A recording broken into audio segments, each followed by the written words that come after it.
The night in New York breathed with light and silence. On the top floor of King Global Tower, Lucas King sat alone in his office, lit only by a warm yellow light spilling from a corner of the ceiling, his shadow stretching long across the cold marble floor. The thin hand clock on the wall had just struck 11 p.m. Outside the glass wall, the city was still ablaze, but inside, Lucas was a darkness no light could reach. He hadn't gone home. Because the once warm house was now just a wall, enclosing an unspoken longing, Clara had fallen asleep in the room next to Nia. The other children were sleeping too. Only he remained awake, his heart tangled like a thread cut sharply in the middle. The phone rang. Lucas frowned. No one would call at this hour unless it were urgent.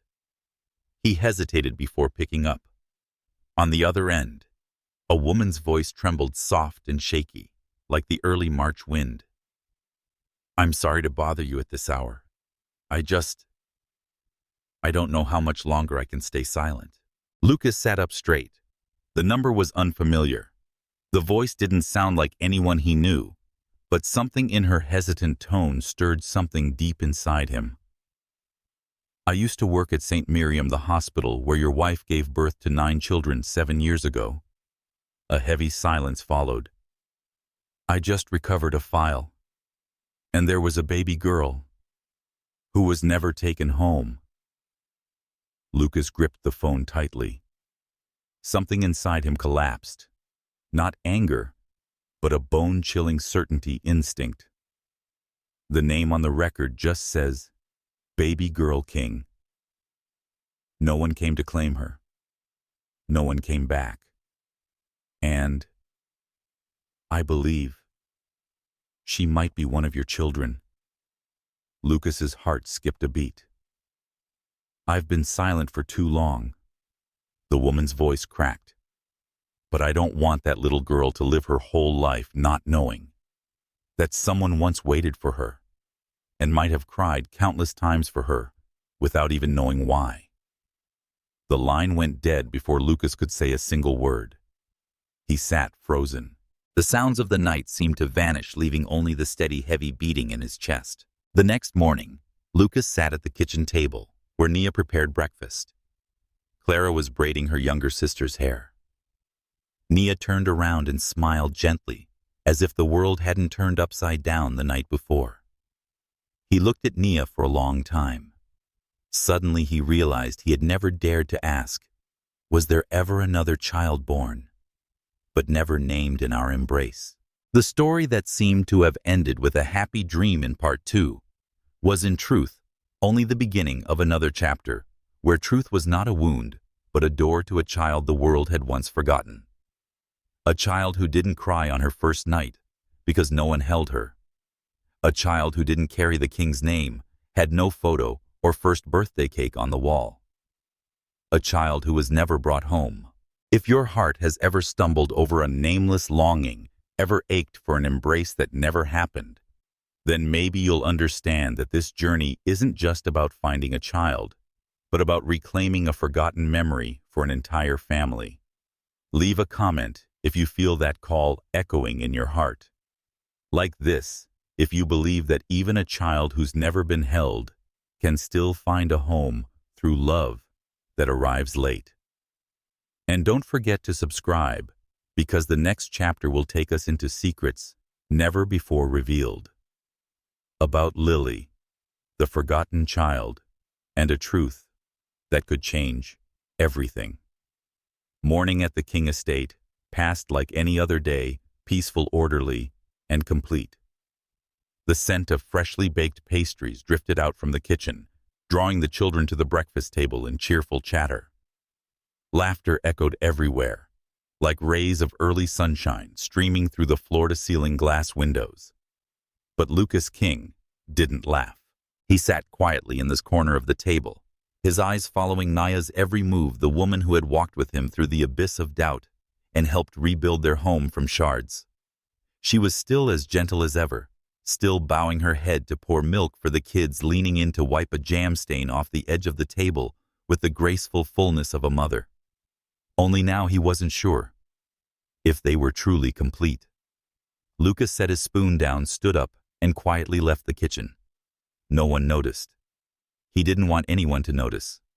In his hand was a piece of paper folded into quarters, a printed note from the birth record at St. Miriam Hospital. A page that had once gone astray, once deemed erroneous, and had lain buried in layers of administrative files for 7 years. Just a short line at the very bottom of note page, 9:11:47 a.m. Baby girl King. Gender female. Weight 2.8 kilograms. Guardian.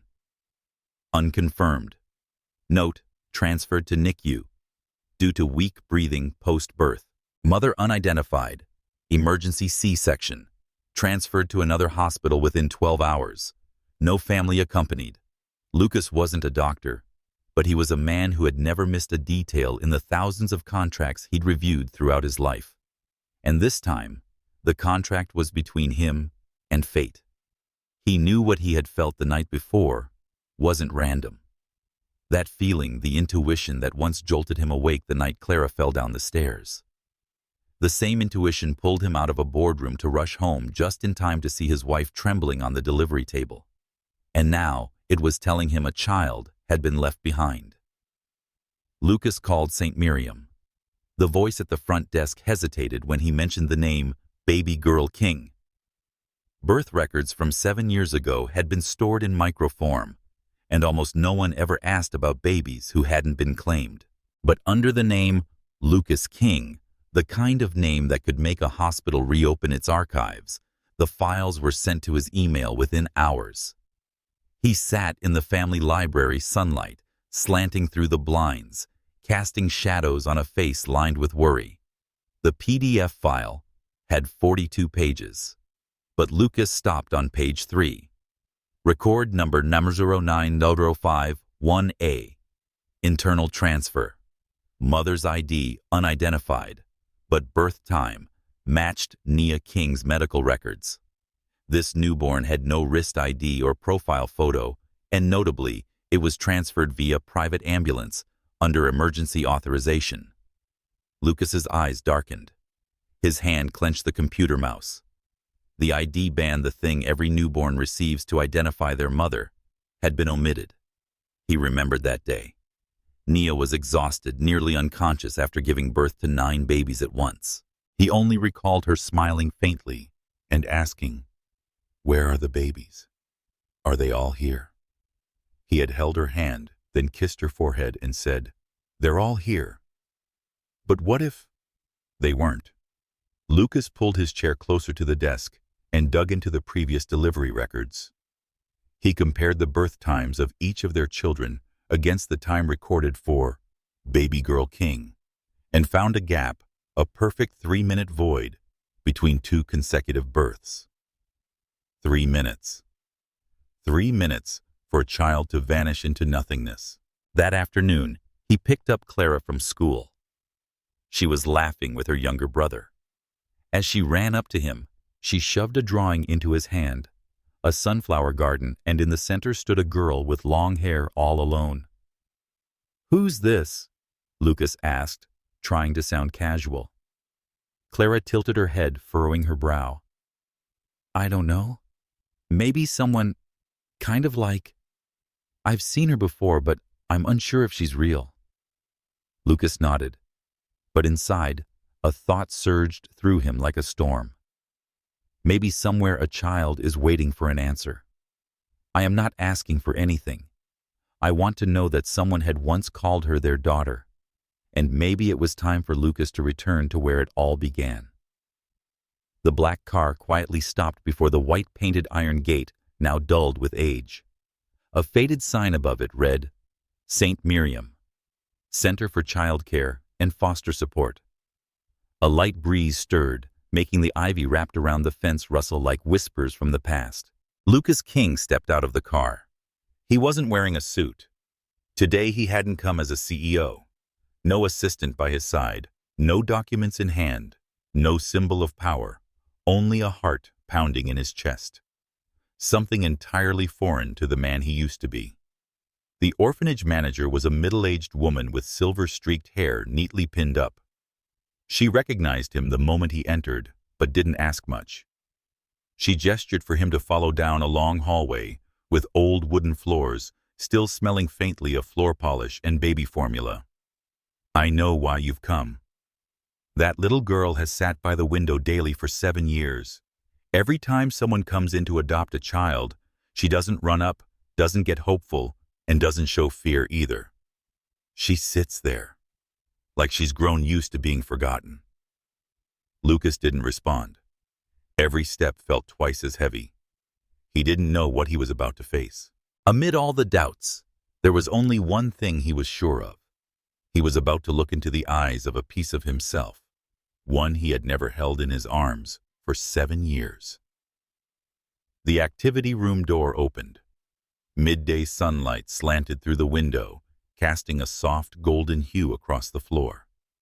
Children played with building blocks in the corner, their laughter rising in gentle waves. But on the bench by the window, one little girl sat still, like a silent note lost in a joyful melody. She wore a pale floral dress. Her long hair was loosely tied to the side. Her face was uncanny, not because of sharp features, but because of a stillness that seemed to belong to another world, a world untouched by anyone. Lucas froze.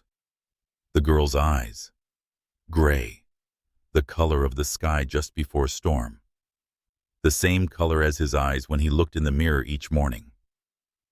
"Her name is Lily," the manager said softly. "Named by a nurse long ago. No one came for her, so the record became anonymous." Lucas nodded, but his throat tightened. Lily turned to look. Her eyes didn't widen in surprise, nor narrow in caution. She looked a gaze with no expectation, no rejection, as if long ago she had learned how to wait without hoping. "Hello there." Lucas's voice came out soft but shaky. "May I sit with you?" Lily didn't answer, just shifted slightly to the side, an unspoken yes. He sat beside her. Through the glass, the New York sky remained clear, but in Lily's eyes was a different sky, calm, distant, and heartbreakingly quiet. Lucas turned to say something, but the words stuck in his throat. Lily spoke first. "I don't like when people ask me if I miss my parents." Her voice was small, slow, and precise, as if she had said those words hundreds of times before. Lucas gave a slight nod, his eyes never leaving her small face. "I won't ask that. I don't remember them anymore." Lily continued, looking out the window. "They're like an old dream. I thought, if I sat here long enough, maybe I'd remember something. But I never do." Lucas lowered his head. His chest felt like it was being gripped tightly. "What kind of flower do you like?" he asked suddenly. Lily tilted her head slightly, then pursed her lips in thought. After a moment she whispered, "Sunflowers. Because they always turn toward the light. Even if no one notices, they still turn their heads to find the sun." Lucas closed his eyes for a second. Clara's drawing from the other day flashed vividly in his mind. A little girl with long hair standing alone in a sunflower field. He didn't believe in dreams, even less in intuition. But in this moment, all his former doubts dissolved like smoke. This girl, she was the missing piece in his world. No DNA test needed. No paperwork. Just those eyes and a silence that should never belong to a child. Lily stood up after a few moments of stillness. "I have to go back to class. Thank you for not asking too much." Then she walked away, her petite figure disappearing beyond the door. Lucas remained seated. His hand clutched the file on his lap, which now only served as evidence. The truth, he had just seen it with his own eyes. And it wasn't in the documents. It bore the name Lily, a little sunflower that had never been placed in the sun. Late afternoon draped the New York sky in a soft gray coat, the golden light of day fading into a pale silver glow, as if the city had slowed its breath to make room for quiet thoughts. In a medical office on the top floor of a building in Manhattan, Lucas King sat across from the genetics examiner, an older, calm man, not known for showing emotion. On the desk lay a white envelope edged in red, sealed with the stamp of the National Testing Center. A small envelope, yet for Lucas, it carried the weight of an entire world. "Would you like to open it here?" "Mr. King." Lucas didn't answer right away. His gaze lingered on the window, where light raindrops had just begun to fall, leaving behind blurry streaks like brushstrokes on an unfinished painting. He nodded. The doctor opened the envelope and pulled out 2 neatly clipped pages, the typed text crisp and clear. The ceiling light reflected off the paper, a bright white that almost burned. The results show the probability of a biological relationship between Lucas King and Lily, legal name Lily Ann, is 99.998%. The child is your biological daughter. No sound of shattering, no sighs, just silence, long and unbroken. Lucas closed his eyes gently, not to avoid the truth, but to keep himself from overflowing too quickly. Like an old dam seemingly solid but quietly cracked from within. "I want to see her again." His voice was deep and steady, but his breath carried a taste that was difficult to define, part regret, part relief, and part vulnerability he'd buried beneath armor for the past 7 years. Lily sat by the window where the last light of day spilled across the wooden floor. She was drawing. Delicate pencil strokes, slow and meticulous. A single sunflower, standing alone in a field, with the sun barely rising on the distant horizon. "Are you drawing flowers?" Lucas spoke as he approached, keeping his tone as gentle as the first time they met. Lily didn't look up. "Still sunflowers. I don't know how to draw any other kind." Lucas smiled softly, not at the answer, but at how she spoke, far too mature for her age, as if every word had passed through the dust of loneliness. "Lily," he said, sitting beside her, "I did a test, and I learned something significant." She stopped drawing and looked up at him. Lily's gray eyes were no longer as clouded as the other day. They had brightened just a bit, not with joy, but with the readiness of someone who had grown used to silence, now prepared to hear even the most painful truth. "I'm your father." No tears, no dramatic reaction, just a very slow blink. Then Lily lowered her head and continued drawing. Lucas thought he might feel disappointed, but in truth, he understood. A child left behind, not abandoned, but lost due to some unseen mistake, couldn't be expected to believe in the words "real father" just because of a piece of paper. "You know," Lucas said softly, "when I saw you for the first time, I thought those eyes that silence, they felt familiar." Lily still didn't look at him, but her hand paused on the paper. "I don't remember my parents. No memories. No voices in my head. No pictures that stayed." Lucas nodded, as if he too was learning to accept it. "That's okay," he said. "Memories may fade, but feelings don't disappear. If you were ever a broken piece, I want to be the hand that gathers what was left behind." Lily blinked again, but this time her pencil line trembled slightly. "Do you know how to draw?" Lucas smiled. "No, but I can learn." She tore out a blank page and placed it between them. Then very slowly Lily pushed the pencil toward him. "Then draw. A sun, but a small one." Lucas took the pencil, his hand trembling not from nervousness, but because he knew that small action was a bridge between two people who had never met through memory, only through the fragile thread of the heart. On the white paper, the first son of Lily and Lucas was drawn in clumsy, uneven lines, small but bright, and for the first time, The girl tilted her head and gently leaned against his shoulder like a wildflower brushing the wind. Lucas said nothing.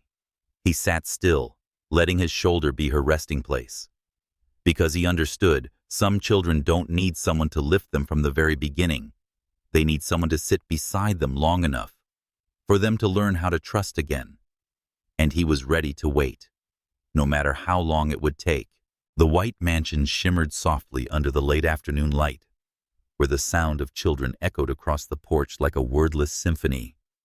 The scent of freshly baked pastries mingled with the gentle fragrance from Nia's sleeves as she stood leaning against the doorway, eyes fixed on the car pulling into the gate.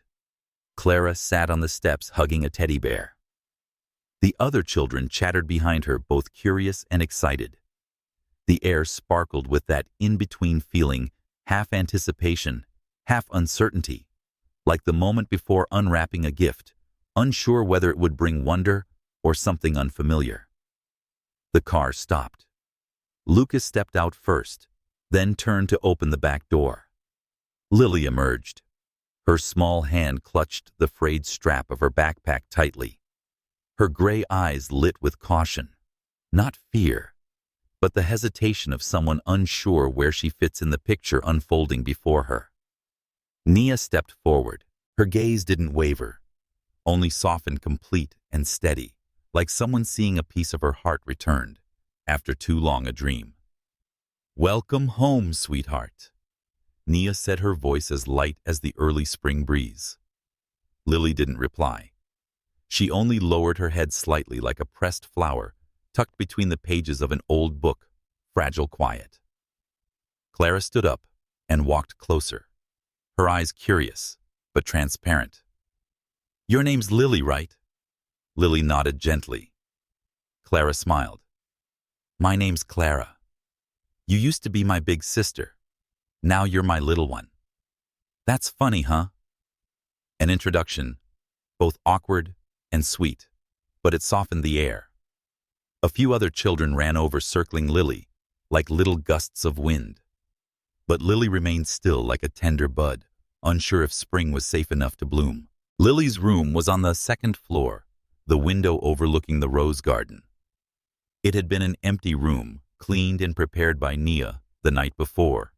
Fresh sheets, new pillows, a soft fabric doll carefully placed on the shelf. But Lily didn't touch anything. She sat on the edge of the bed, arms wrapped around a pillow, eyes fixed on the picture on the wall, a framed embroidery of the word home, delicate and refined. Lucas stood by the door. "Do you like it here?" Lily didn't answer right away. After a moment, she said, "I don't know what home is. Is it a place with dinner? Or where someone remembers your name?" Lucas didn't respond. He knew that now definitions meant nothing if her heart hadn't opened. "You don't have to answer right away," he said gently. "Just know that here, your name will always be said right, and no one will ever leave you waiting by the window too long again." That evening, the dining table felt longer than usual. Nia had made the meat pie Lily once enjoyed at the orphanage, though she wasn't sure if the child remembered. Lily sat between Lucas and Clara. Each of the children tried something to help her feel at home. Ethan pushed the tray of orange juice her way. The twins shared school stories, and the youngest lisped, "Lily eats fish. It's yummy." Lily smiled just a little. Nia saw that smile, and her heart tightened. She had dreamed of a child like this for 7 years, not out of lack, but because a mother's heart always holds unnamed spaces. It turned out that space was Lily. "You don't have to force a smile," Nia said when they met in the hallway after dinner. "Here you're allowed to be sad if you want, to be quiet if you need." Lily looked at her unblinking. Then after a moment, she asked softly, "If I can't call you Mom, will that make you sad?" Nia knelt so their eyes were level. "I'll wait, not because I'm sad, but because I understand. A mother isn't the one called first. She's the one who stays even when no one calls her. Lily said nothing more, but that night, lying in bed, she opened the nightstand drawer and pulled out a sheet of paper. She redrew the old picture, a sunflower, a small sun, and this time there was a house in the distance, with kitchen smoke curling gently upward. In the bottom right corner, for the first time, Lily wrote clearly, "I don't know if this is home, but today I wasn't cold." Outside, the night breeze danced through the rose bushes. The scent of earth after rain lingered softly like a quiet welcome for a child, one who had finally returned, even if she wasn't ready to call it home yet. But at least the door was open, and the light inside was still on. Autumn morning sunlight no longer blazed gold. It had turned honey-toned, soft, and blurry. In the warm kitchen, where Nia always brewed mint tea on Sunday mornings, Clara sat cross-legged on a chair, chin resting on her hand, eyes fixed on the cookie Lily was breaking in half. The air felt strangely quiet. Not because no one was talking, but because every sound seemed to avoid Clara, as if the world kept turning, except where she stood. Lily smiled, handing half the cookie to the youngest sibling, who eagerly reached out. Nia stood behind her, gently touching her shoulder, in a motherly reflex born of habit. Lucas was folding napkins, glancing at Lily with patient eyes, the gaze he hadn't given anyone else. Not since Clara stopped breastfeeding. Clara went still. She didn't quite know the name of the feeling. Just a faint thread-like sound, so thin it was nearly inaudible, yet sharp enough to graze her chest. Maybe I'm being replaced. That afternoon, the family went on a picnic by the lakeside park. It used to be where Lucas carried Clara on his shoulders, where Nia knitted scarves and watched her daughter laugh beneath the sun. Now the kids were playing tag. Ethan kicked a soccer ball, and Clara stood by the stone bench. Lily sat under a tree, coloring a picture of the sun. Clara walked over. "You colored it wrong. The sun isn't blue." Lily looked up. She didn't argue, just shrugged. "I don't know which color is right. I just picked one I liked." The words were light, but to Clara, it felt like a silent question mark. Why does the one who came later get to choose anything she likes, while I'm expected to get used to sharing? That night, Clara lay in her room, face buried in a pillow. Lily's voice echoed faintly from the hallway as she spoke with Nia. Clara couldn't hear the words, but they slipped through the door like cold air. She opened her nightstand, pulled out her diary, and wrote a few short lines. "Mom smiles at her more than at me. Dad lets her sit next to him through dinner. They say the house fits 10 people, but why does my heart feel crowded?" A tear slid down the corner of the page, blurring ink that hadn't yet dried. The next day, while Nia was folding clothes, Clara walked into the room. She stood there for a long time before speaking. "Do you still love me, Mom?" Nia froze. Her hands were folding one of Lily's little dresses. Her eyes met Clara's. Not angry, not accusing, just the eyes of a child trying to understand the grown-up meaning of sharing love. "Why would you ask that?" Nia asked gently. Clara bit her lip.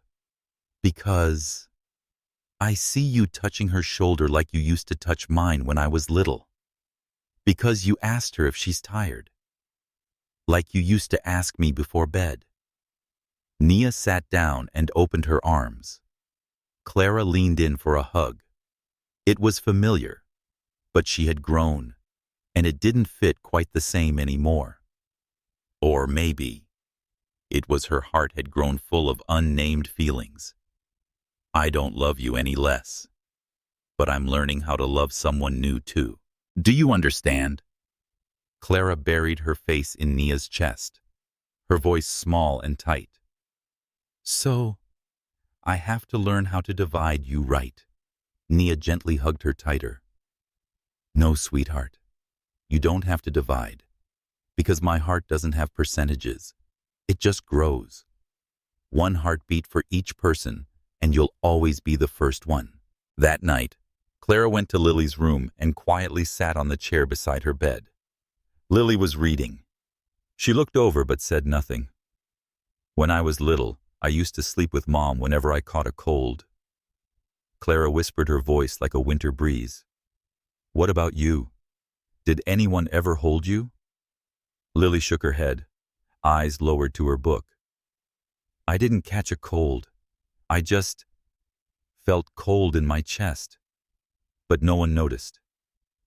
Clara looked up, meeting those gray eyes, not with rivalry, but with something more profound, like two pieces of a misshapen mirror finally reflecting one another.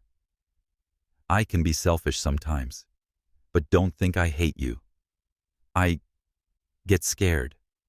Scared that if you're their real child, I might become the one left behind." Lily closed her book. Silence settled. Then she said, "If you were here first, could you show me the way back?" Clara looked at the girl before her, a child who hadn't taken anything, who was trying to exist in a family that hadn't known she existed.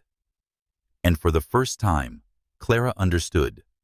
Some loves aren't about coming first or last. They're about making space so both can walk in. She reached forward and placed her hand on Lily's. "The way back isn't too hard, but it's long. So, let's walk it together, okay?" Lily didn't speak. She just nodded softly. Outside, the wind gently stirred the white curtain. And in the quiet night, the two girls sat side by side, no longer wondering who came first, who came after. Only two daughters. One who had once been loved, one just learning to believe.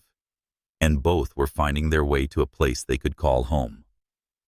A soft rain had been falling since morning, fine droplets that didn't soak your shoulders, but were enough to dye the sky a gentle shade of gray. In the activity room on the second floor, where light filtered through a fogged-up window, Lily sat at a small wooden table, her legs swinging slightly beneath the chair. In front of her was an unfinished canvas. The left side showed a house with smoke curling up from the chimney, the lines soft and familiar like a memory seen somewhere long ago. The right side remained blank, completely white, like a door not yet opened. Clara sat across from her, chin resting on her palm, eyes following each brushstroke quietly.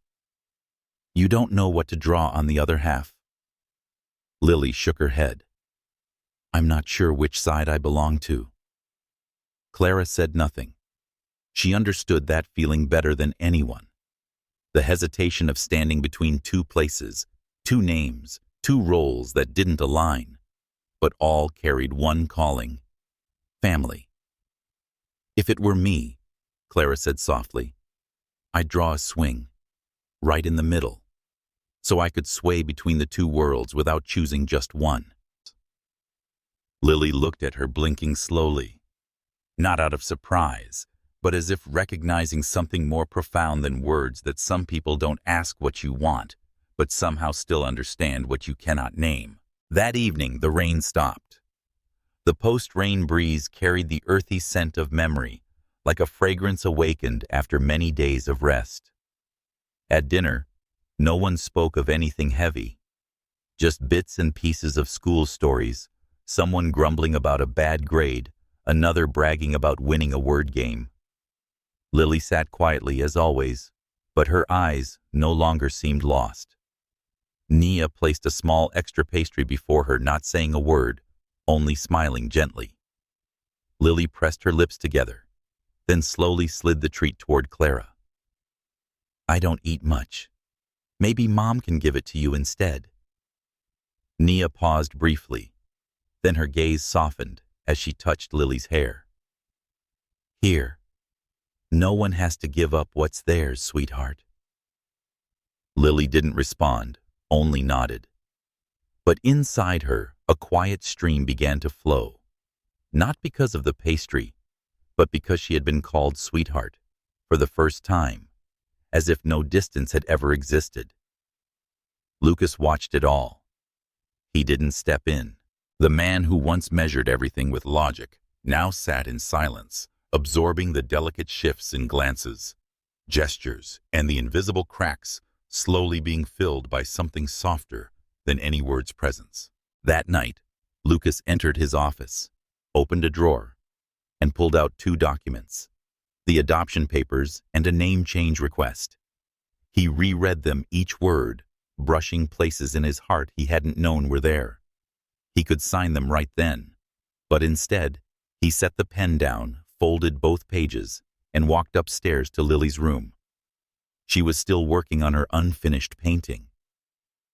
"There's something I want to ask you," Lucas began, voice low. Lily looked up, her gaze quiet as always.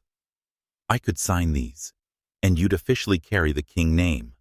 But I think, if you're not ready, no one has the right to force that choice on you."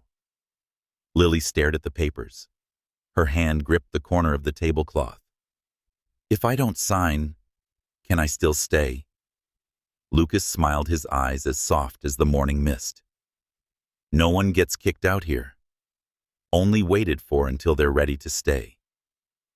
Lily picked up the papers, not to read, to look. "If one day I take the king name, will I still be Lily?" The question took Lucas aback, but then he gently nodded. "You will always be Lily, no matter what name you carry or where you live. You are you, and no one can change that." Lily said nothing more. She picked up a crayon and returned to her painting.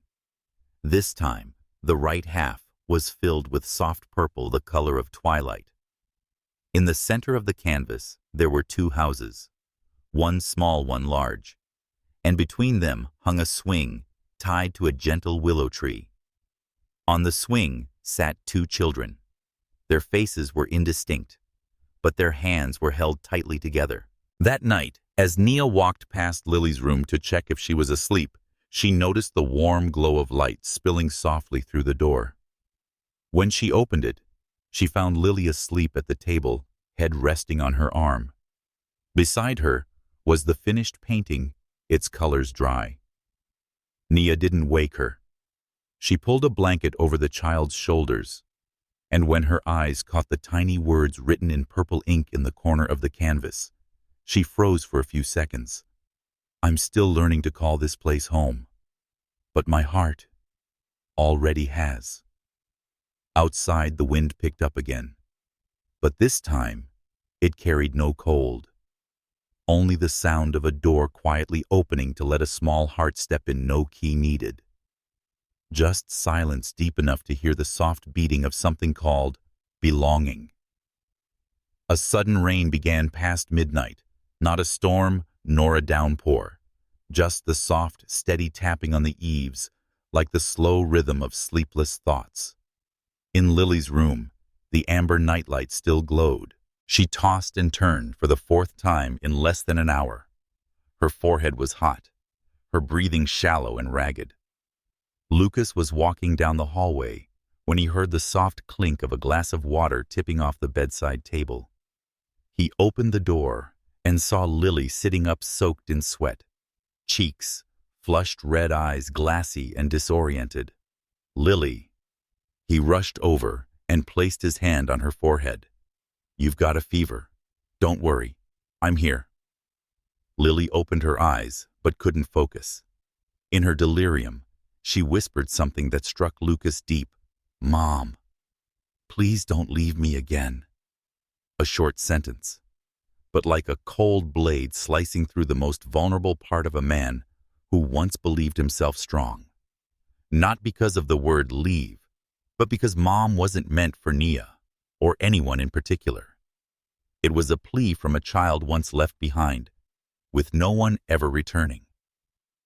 Lucas called for Nia. She came in wrapped in a thin robe, hair tousled behind her neck, her face still carrying the haze of sleep. But her eyes cleared when she saw Lily curled in the blanket like a drenched leaf in a midnight storm.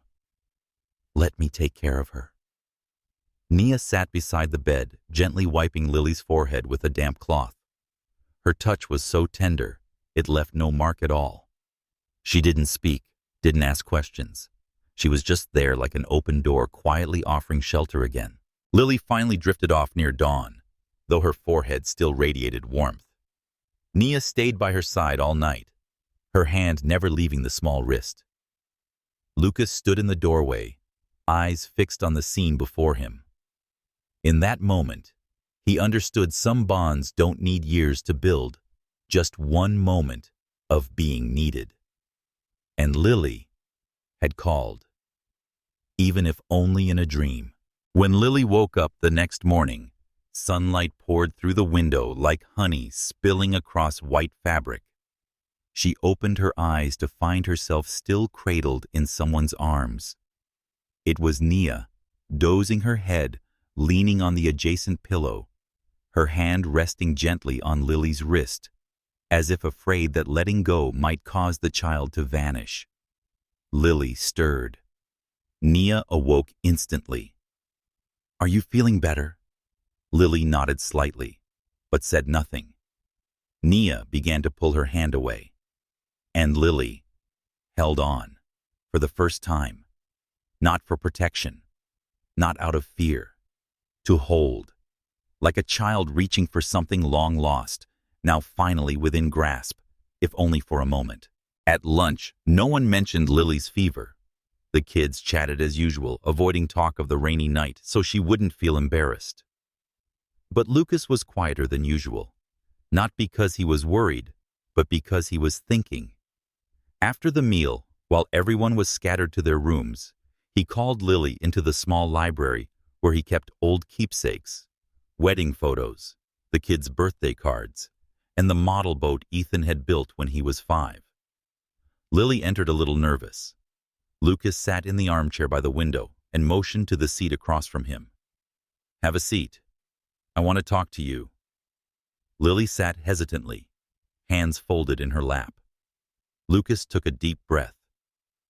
"Last night you called for your mother. Very clearly. I heard it." Lily looked down. "I'm sorry. I didn't mean to. I was just dreaming." Lucas shook his head. "It's okay. You're allowed to remember the one who once held you, soothed you to sleep, even if it's only a blurred memory." Lily kept her gaze down her chest, rising faster than usual. Lucas leaned forward, speaking slowly. "But I want you to know something, that from now on, if you ever call Dad, whether in a dream or real life, I will answer." Lily looked up. Her gray eyes swam with emotion, part gratitude, part fear. "But what if one day I forget to call Lucas?" Smiled, his eyes warm as a blanket after a cold, sleepless night. "Then I'll still be here. I'll be the one waiting. I won't go anywhere." Lily pressed her lips together. She didn't cry, but something inside her chest eased, as if the fever had broken. Not because of medicine, but because of the answer from a man who didn't need to prove he was her father. He was. That night, Lucas returned to his room. Nia had already placed a cup of tea on his desk. The scent of ginger lingered softly in the air. He looked at her. "Thank you for being with her last night." Nia smiled gently. "It wasn't because I'm her mother. It's because I know the kind of cold a child feels when no one comes after their first fever." Lucas stepped closer, resting his hand on her shoulder. "She held your hand and didn't let go." Nia replied, her voice lighter than breath. They stood there together in silence. Nothing more needed to be said. Outside the window, rainwater still clung to the rose garden, but sunlight had returned, and the droplets glistened like tiny shards of glass, reflecting the light. Inside the house, a small hand had opened, and a small heart had begun to learn how to stay. The sky remained overcast all afternoon, heavy clouds hanging like a quiet warning of a storm, waiting behind the horizon. In the King family's living room, Lily and Clara sat together carefully, piecing together an old castle puzzle Ethan had abandoned months earlier. "I think this tower's leaning," Lily whispered. "It's okay. Clara replied with a small smile. Real castles have leaning towers too, like Pisa. A passing comment, but both girls laughed. The sound was soft, like velvet, like the faded lines between them were gently erased by shared warmth and slow, ordinary days. But then the doorbell rang, just as the sun dipped out of sight. A long chime. Not hurried, not urgent, just deliberate. It is as if the person outside knew their presence would change something. Lucas was the one who opened the door. Standing at the gate was a woman in her 40s, wearing a light gray raincoat and a closed umbrella. Her auburn hair clung damply around her face. Her eyes were bright and sharp, but not unkind. Just too clear. Are you Lucas King? Lucas nodded, guarded. I'm Marianne Brooks, she said, and I've come to reclaim my daughter. A sentence spoken lightly, but it struck like lightning on the peaceful ground they thought they had rebuilt. In the living room, Lily sat upright at the unfamiliar voice from the hallway. Clara turned to her confused. Nia placed a hand on her daughter's shoulder, reassurance through a gentle squeeze. Lucas invited the woman in. Marianne had no lawyer, no immediate documents. She pulled an old photograph from her coat pocket, worn at the edges, and laid it on the coffee table. In the photo, a girl around 2 years old. Gray eyes, wavy dark hair. Smiling brightly in the arms of a younger woman, the same eyes now sitting across from Lucas. This little girl is mine, Marianne said. I gave birth to her. But during the chaos of delivery that year, the hospital mixed her up with another baby girl. I believed I brought home my child until genetic tests with the girl I raised didn't match. I searched the records, and your name appeared. Lucas said nothing, but his heart pounded like a war drum. Everything they had suspected uncovered through files and fragments. Someone else had also followed the trail.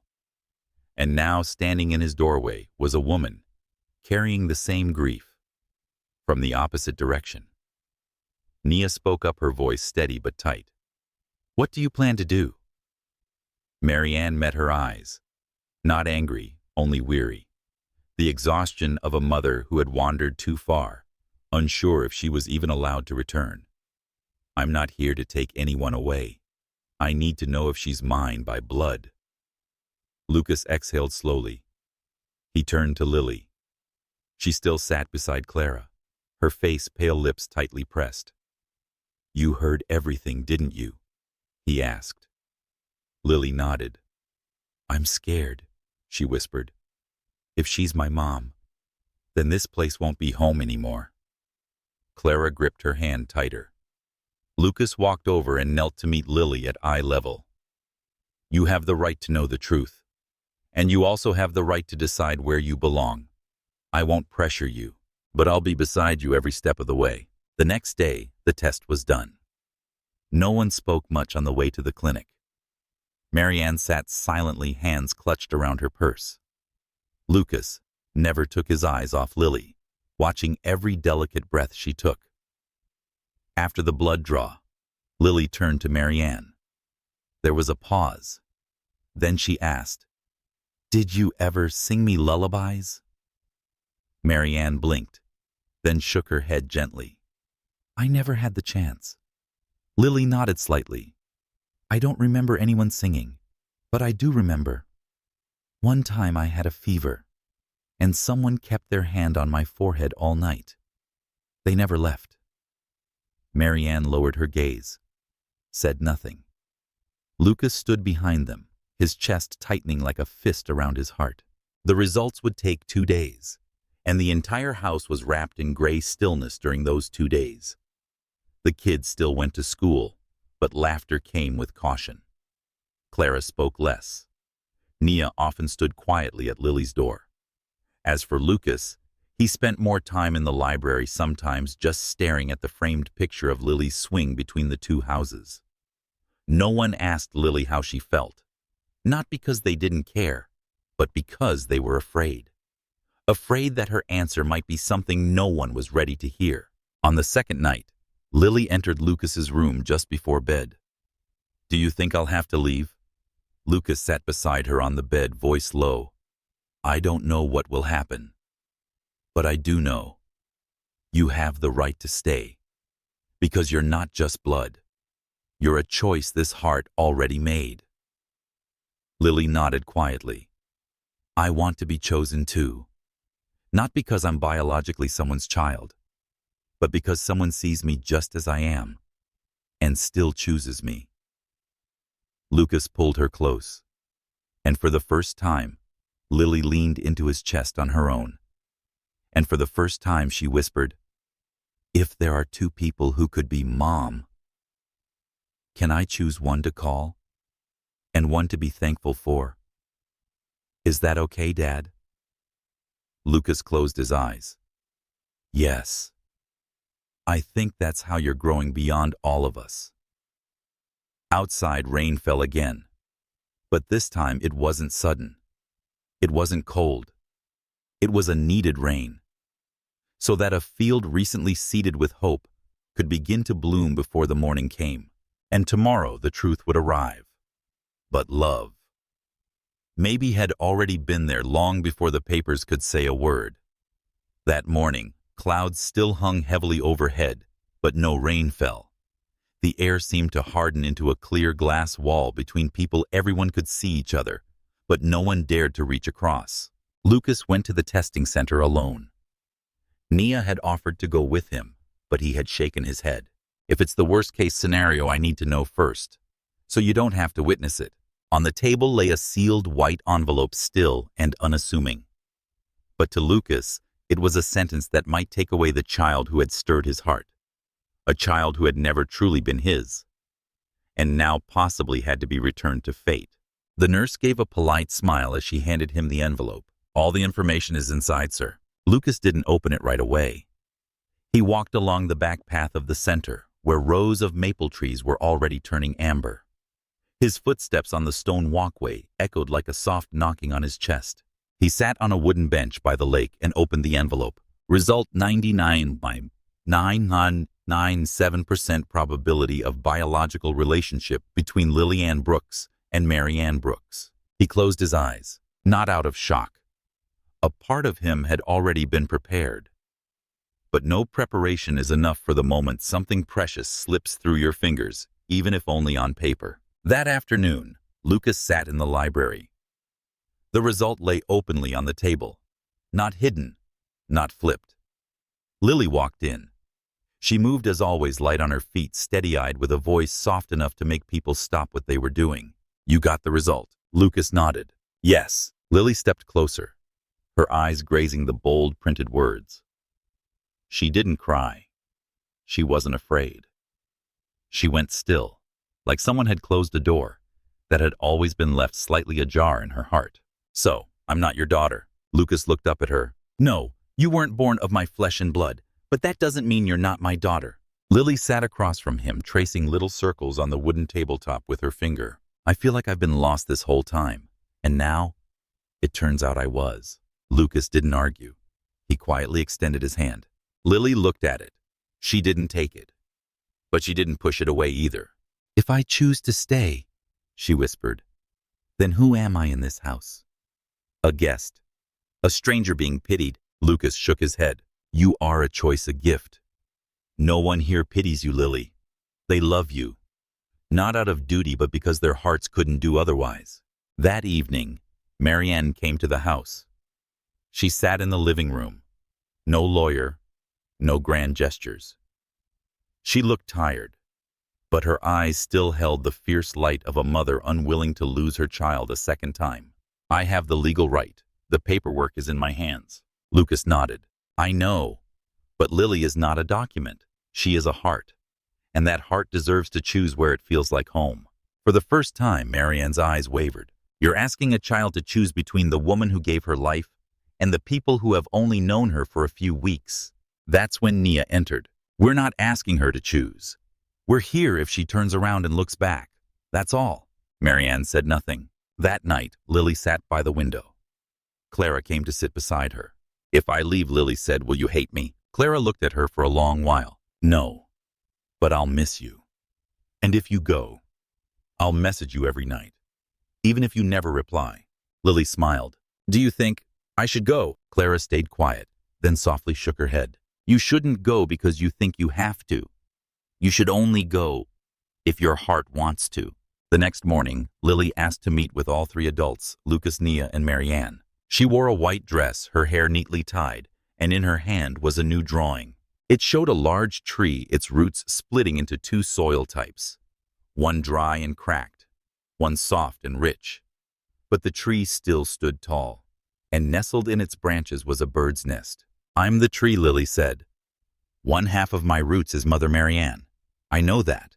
But the other half is where I learned not to be afraid, where I learned to be called by my name, where I learned to hold a hand and not be let go. She looked at Marianne. I know you're hurting, but you've never held me to sleep. I don't blame you, but I can't return to where I have no memories. Marianne cried for the first time, and she nodded. I didn't come to take you away. I just needed to know you were alive. And now I do. So I'll stay back as long as you're happy. Lucas squeezed Nia's hand, his eyes glassy. Not because they had won something, but because Lily had spoken what takes adults years to learn, to choose with the heart, not from obligation. That night, Lily entered Lucas's room and climbed onto his bed. Do you think tomorrow I could ask to change my name officially? Lucas smiled. What name do you want? Lily King. Because that's the name that made me feel like I was kept. Lucas nodded. Lily King, he repeated. A name chosen by a child brave enough to believe this blood may create life. But love is where we belong. Outside, the sky was still gray, but inside the room, the light glowed warmer than any morning. A little girl once misplaced, once lost. Once she was unsure if she was ever meant to stay, was now fast asleep. No longer just a child taken in, but a daughter chosen. The first chill of autumn was in the air. Golden leaves had begun to fall across the backyard, where Lily usually sat to draw or read. But this morning, she sat still, eyes fixed on the glass window, where sunlight slanted through like a soft light curtain. On the table sat a letter with no stamp. The paper was slightly creased at the corner, and the handwriting was soft, somewhat slanted Lily's handwriting, each word wrapped in hesitation. Lucas stepped into the room, but said nothing. He had grown used to the quiet that Lily created whenever something inside her was shifting. Who are you writing to? He asked. Lily didn't turn around. Her voice floated like a whisper in the wind. To Mother Marianne. Lucas sat beside her, asking no further questions. After a moment, Lily opened up. I don't know what to write. I don't hate her, but I'm not sure what I'm supposed to feel. Lucas nodded softly. There's no wrong feeling, sweetheart. You can feel grateful, guilty, even empty, and all of those are real. Lily picked up the letter, staring at it like a mirror reflecting memories that had never really belonged to her. Should I write that? I forgive her? Lucas looked at her for a long time, then asked, Are you truly ready to forgive her? Lily didn't respond. She just placed the letter face down on the table and exhaled long and slow, like she'd been holding her breath since the day she found out she had another name, another mother, and a past stolen away. That afternoon, Nia invited Lily to the flower market at the corner of their street.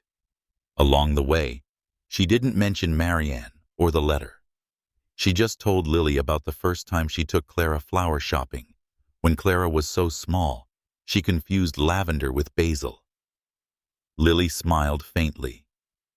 Do you think, if I had been Clara instead, would you still have chosen me? The question made Nia pause among the rows of white daisies. She bent down, picked a hydrangea stem, and placed it in Lily's hands. I didn't choose anyone to replace anyone, Lily. All I know is, when you came into my life, my heart found a room it never knew it had. Lily looked down. But Mother Marianne lost her child. And I don't feel anything. I don't remember. It makes me feel guilty. Nia pulled her into a hug.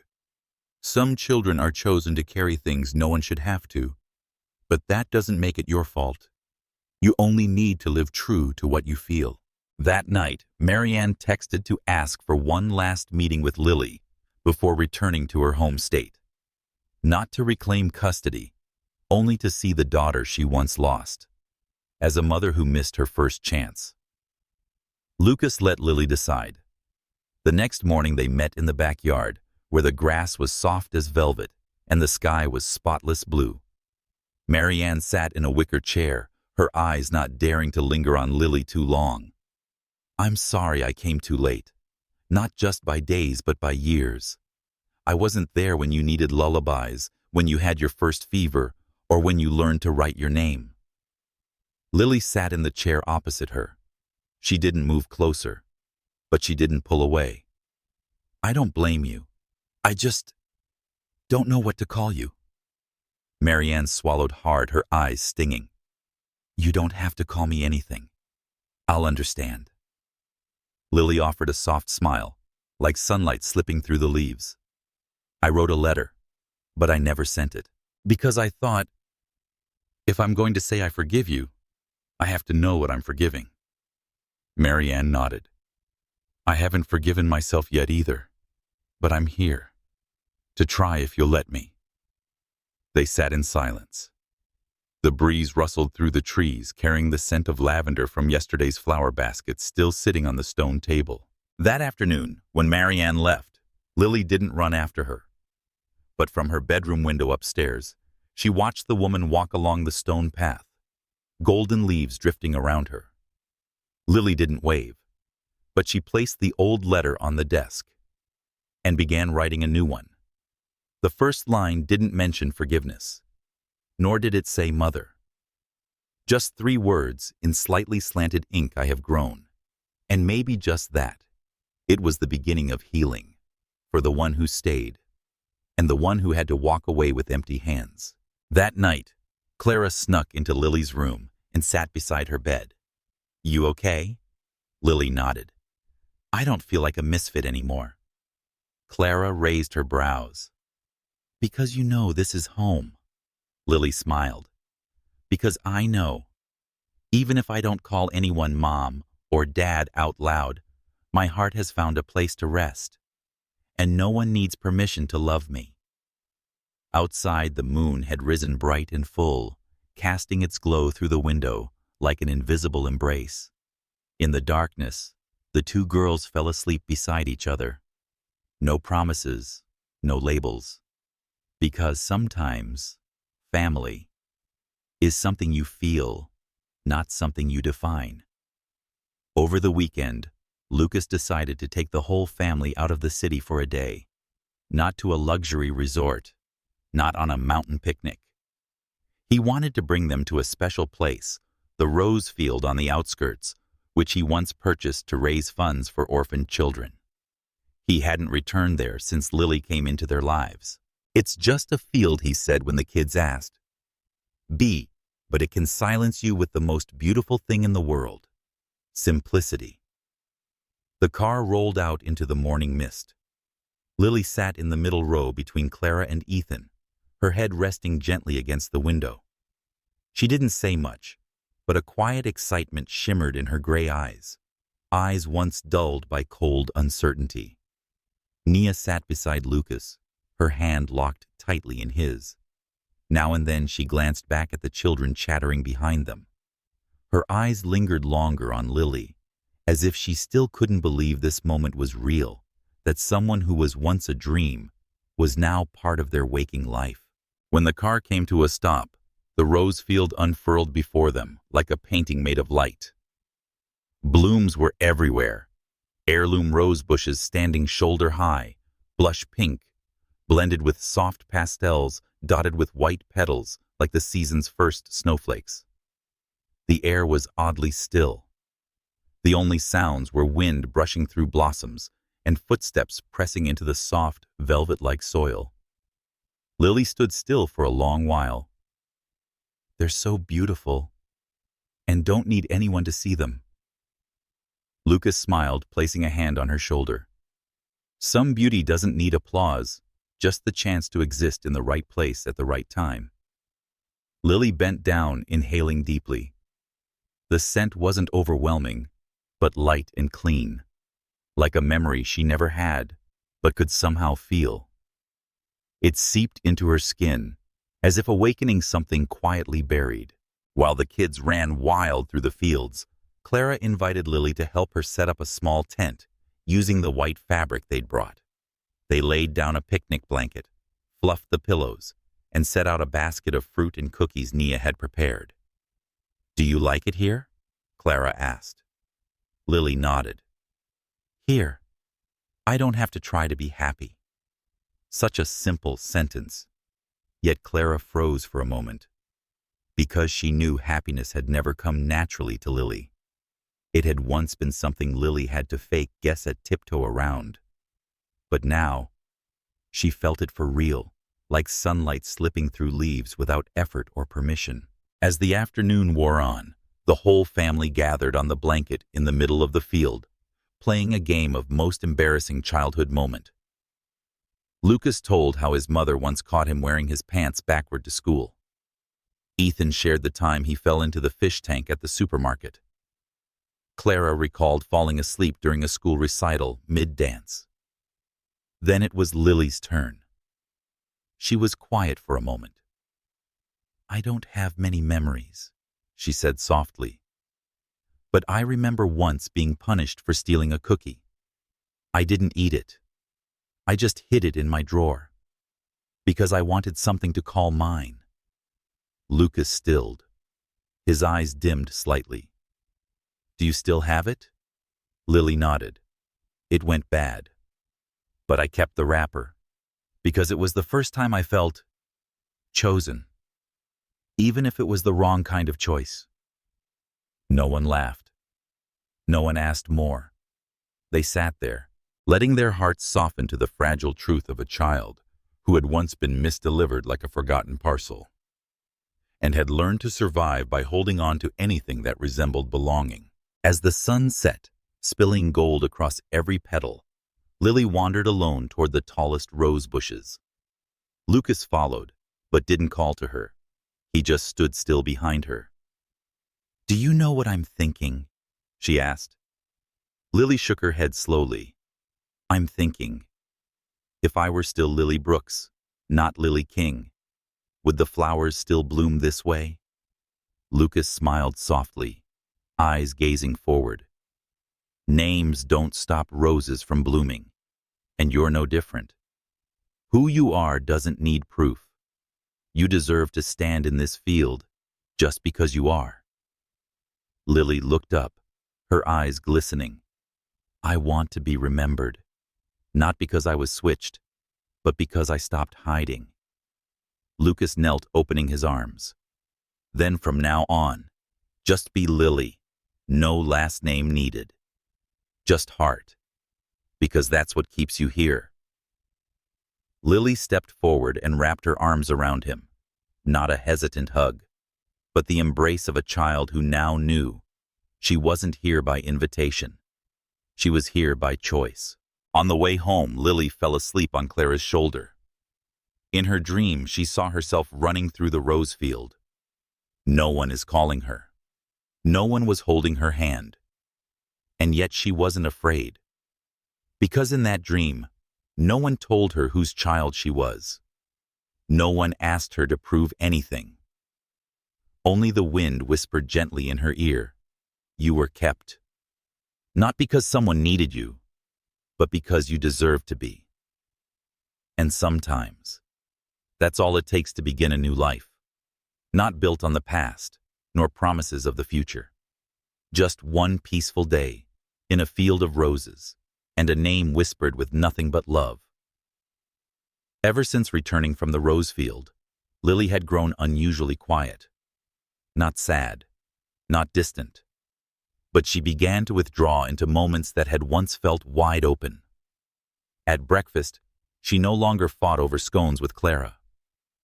When Ethan asked why she smiled faintly, "I'm not hungry," In the afternoon, she declined to go to the market with Nia, saying she felt tired. Lucas was the first to notice.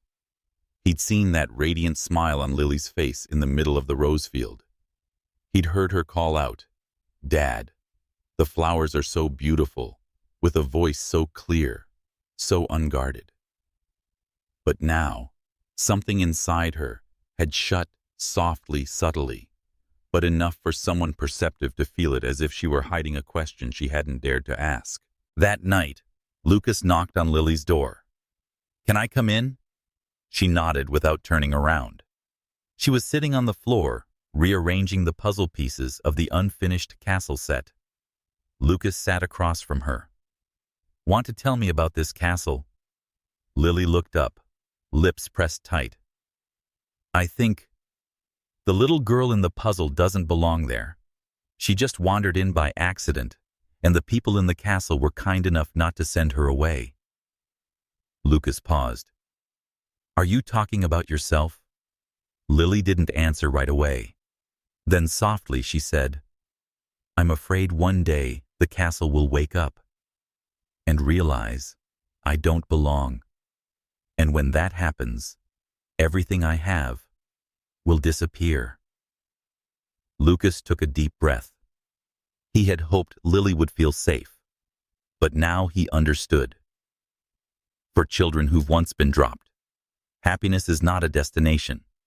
It's the very thing that makes them doubt themselves most. "You know," he began, "I used to be very cautious. Before I loved your mom, before I had Clara, I was afraid to open up. But then I learned something." Lily looked up, waiting. "That the most beautiful things come when you dare to believe just once." Lily gripped the puzzle piece tighter. "But what if that belief is wrong?" Lucas smiled gently. "Then you still deserve to be loved again. The mistake isn't in trusting, it's in those who break that trust. And here, no one will ever do that to you." The next day, Clara pulled Lily out to the back porch. The eldest sister brought a small box with her. "I have a secret," Clara whispered. "And today, I want to share it." Lily's eyes widened as Clara pulled out a worn notebook, but the cover was carefully wrapped in floral paper. "It's my feelings journal," Clara said, "since I first learned how to write." Lily touched the pages' round, sometimes wobbly handwriting smudged with tears or shaky fingers. One entry read, "Mom was sad today. I don't know why. I hugged her long, but she stayed quiet." And another, "I yelled at Ethan. Then I felt so bad I couldn't eat dinner. But I don't know how to say sorry without words." Lily asked quietly, "Why are you showing me something so private?" Clara tilted her head. "Because I want you to know, no one's perfect. Not even in a happy family. I felt left out too. But you came and made me stop feeling like a stranger in my own home." Lily bit her lip, eyes welling. "I thought I was the one being received. I didn't know I brought something with me too." Clara hugged her. "You brought the truth. That love doesn't follow a formula. Everyone learns to love in their way. And you've taught this family a new way to love someone, not because they belong, but because they make us want to keep them." That night, Lily woke in the middle of the night. Not from a nightmare, but because the moonlight was too bright through the curtain. She stepped out to the balcony and looked up at the sky. Lucas was already there. Holding a cup of herbal tea, his gaze was distant. Lily stepped closer. "You're still up. I'm waiting for something." "What?" Lucas tilted his head. "A word I'll never force. But if I ever hear it, I'll hold it in my heart forever." Lily didn't ask what word. She just stood beside him for a long time. Then softly she said, "Dad." Lucas turned surprised. "Yes, sweetheart." Lily smiled, not looking at him. "I just wanted to try saying it, to see if my heart would stir." Lucas was quiet for a beat. Then he smiled. And did it? Lily nodded. Yes. And I think I'll say it more often now.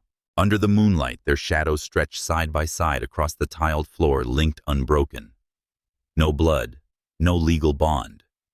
Just a child who had learned to say Dad, with the most honest beat of a heart, finally healing. And sometimes in this life, that's all it takes to call something by its most actual name. Family. It was late autumn. The sun was golden, but soft, and the breeze drifted across the porch, sending the ribbons on the fence, fluttering like greetings that needed no words. In the King family's backyard, a modest table was set in a quiet corner of the garden, where the light was gentle and the tree canopy wide enough to shade the whole afternoon. There was no elaborate backdrop, no multi-tiered cake or sparkling candles, but there was the scent of freshly baked apple pie, the giggles of children, and tiny handwritten cards strung along a line with adorable scribbled messages. Welcome, Lily. Lily stood still, taking it all in. In her hands was a wildflower crown Clara had made just for her. No one had said today was her birthday, because no one knew her birthday. But Nia had whispered to Lucas, let's choose today, because it's the day she first truly smiled. Lucas had agreed, and the whole family began preparing a party without candles. Because sometimes what needs to be lit isn't a cake, but a heart that has finally thawed. One by one, the kids gave Lily their gifts. Ethan handed her a book of hand-drawn illustrations. Clara gave her a new journal, the cover embroidered with Lily K. The twin neighbors brought her a tiny cactus. Because you're strong, they explained. Like this plant. Doesn't need much water, but still grows beautifully. Lily smiled, hugging each gift as if she were holding fragments of a memory she never had before being thought of, prepared for, just because of one simple reason. She was worth loving. After the meal, Lucas stood at the head of the table. He wasn't someone who spoke much, especially not about emotions. But today his gaze lingered on Lily longer than usual. Today we're not celebrating a birthday. We're celebrating a journey. The journey of a little girl who walked through loneliness, doubt, and fear, and in the end, chose to believe one thing, that she deserved a place to call home. He paused, his voice softening. And today, I just want to say, we didn't adopt you. You chose to stay. And because of that, this family became whole. Tears streamed down Lily's face. She didn't turn away. She didn't wipe them quickly. She let them fall, letting herself feel every healing drop, soaking into the once dry soil of her past. Nia stepped forward and took Lily's hand. You may not remember the day you were born, but I will never forget the day you entered my life. As the afternoon faded, the family played name-meaning match. Each person wrote a word that described Lily, and she had to guess who wrote what. Ethan wrote brave. Clara wrote steady. Lucas wrote whole. Nia wrote, the one who made me a better mother. When it was Lily's turn, she didn't pick a word to describe herself. She wrote a sentence, I used to be a shadow with no shape, but today I feel sunlight on me. The words were simple, childlike, but everyone fell silent. Because without fancy phrasing, Lily had said what they all knew: she was once overlooked. And now she was finally seen. That evening, after everything was cleaned up, Clara took Lily to the rooftop. The early winter wind was cold, but crisp. I have one last gift, Clara said. She handed Lily a small tin box. Inside were folded slips of colored paper, like tiny lucky stars. Each is a memory I wrote about you starting from the first day you came. There were entries like, she scrunched her nose eating strawberries. She fell asleep in Mom's arms before saying goodnight. She called Dad, then turned away shyly. Lily opened each slip, read, laughed, cried. You know, Clara whispered, I used to think beautiful memories only belonged to people here from the beginning. But then you came, and I realized what makes a memory precious. It isn't how long it's been there, but how deeply it made you feel. Lily nodded. And I'll start recording you too, starting today. Because from today, I'm no longer the new girl. Before bed, Lily sat by the window opening her new journal, which Clara had gifted her. She wrote on the first page, "Today I didn't blow out any candles, but I was lit up by eyes that never looked away, by hands that never let go, and by memories I never thought could be mine. My name is Lily, and I've begun to grow up, without fearing I'll fall out of anyone's arms." Moonlight spilled across the paper, soft and warm. Downstairs, Lucas placed a new photo frame on the shelf. Standing in the middle of the family, Lily smiled brightly and held a gift she had painted herself. A cactus, in bloom. No one wrote the date on the photo, but they all knew. This was Lily's first happy birthday, a day without candles, but filled with more light than any other day in her life. Winter's chill had begun to creep into every crack and corner. Inside the small King family home, the fireplace glowed red-hot, casting warm light onto framed photos, moments frozen in time through eye contact, hand-holding, and hard-earned smiles. Lily sat by her bedroom window. One hand wrapped around a mug of hot cocoa, the other flipped to the final page of her journal, now full. Her desk lamp cast a golden hue across her face, gentle, like the world had finally learned how to be gentle with a child who once had nowhere to call home. "Just one page left," she whispered. "Only a bit of space to write an ending." But maybe this wasn't an ending at all. It was the beginning of a life where she no longer needed to prove anything. That morning, Nia placed a small box on the kitchen table. Inside was a simple silver necklace with a round pendant engraved with one word, Lily. "I'm giving this not because it's pretty," Nia said softly, "but because I want you to remember, no matter where you go, your name always belongs here." Lucas quietly clasped the necklace around Lily's neck. His hands trembled slightly, as if afraid too firm a touch would shatter something sacred. But Lily didn't flinch. She lifted her chin, letting him gently move her hair aside like a silent, holy rite of passage. "I think this is the first time I believe I'm home," she murmured, soft as the wind. Lucas didn't answer with words, but the look in his eyes made Nia turn away, wiping at the tears streaking down her cheek. That afternoon, Lily asked to go out alone. She returned to a small neighborhood park, the same old bench where she'd once sat, and asked herself, if I disappeared, would anyone notice? Today she sat on that same bench, pulling a drawing from her bag. It was simple. The bench, two small silhouettes, hands touching. One tiny one tall, no names, no faces, but anyone looking would know it was Lily and Lucas. The day two strangers chose to walk toward each other, not out of obligation, but from the quiet beat of mutual understanding. She laid the drawing on the bench, as if returning a part of her memory to where it began. "Thank you for being the first place I sat down," she whispered to the bench. Before I learned how to stand and walk toward myself. By the time she got home, the sky was dark. The season's first snow began to drift gently outside. Lily stepped in, removed her scarf, and placed her bag on the couch. Inside the living room, the family sat together, Clara and Ethan playing chess, Lucas reading a book, Nia stitching up an old sweater.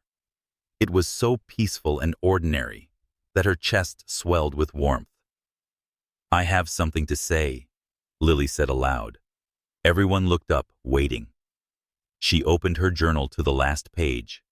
She didn't read it aloud, but her voice was steady, slow, and clear.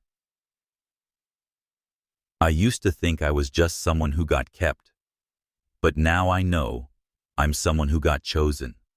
I used to fear love would leave me if I misstepped. But now I believe true love doesn't wait for me to be perfect. It stays, even when I get lost. She lifted her gaze, eyes shining. So, I want to call you Mom and Dad, not because anyone expects it, but because I choose it with all of my heart. Nia wept. Lucas pulled Lily into his arms.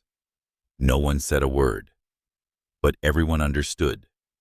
Some wounds only heal when we stop counting scars and start living like we were never broken. That night, Lily opened a new notebook, a pale blue cover with no name and no pages filled. On the first page, she wrote in steady round script, "My name is Lily, daughter of Dad Lucas and Mom Nia, sister to Clara and Ethan, a part of this family not by blood, but by choice. And for the first time in my life, I'm not afraid to love. Because now I know I won't be left behind again." Outside, snow kept falling white as if erasing everything old, but inside the fire still burned warm and soft, like the arms wrapping a child who was once so cold, now learning how to stay. If you've followed Lily's story this far, thank you for walking with her through rocky paths toward a place of peace. Her journey echoes millions of children who once wandered, not through streets, but through the hearts of others.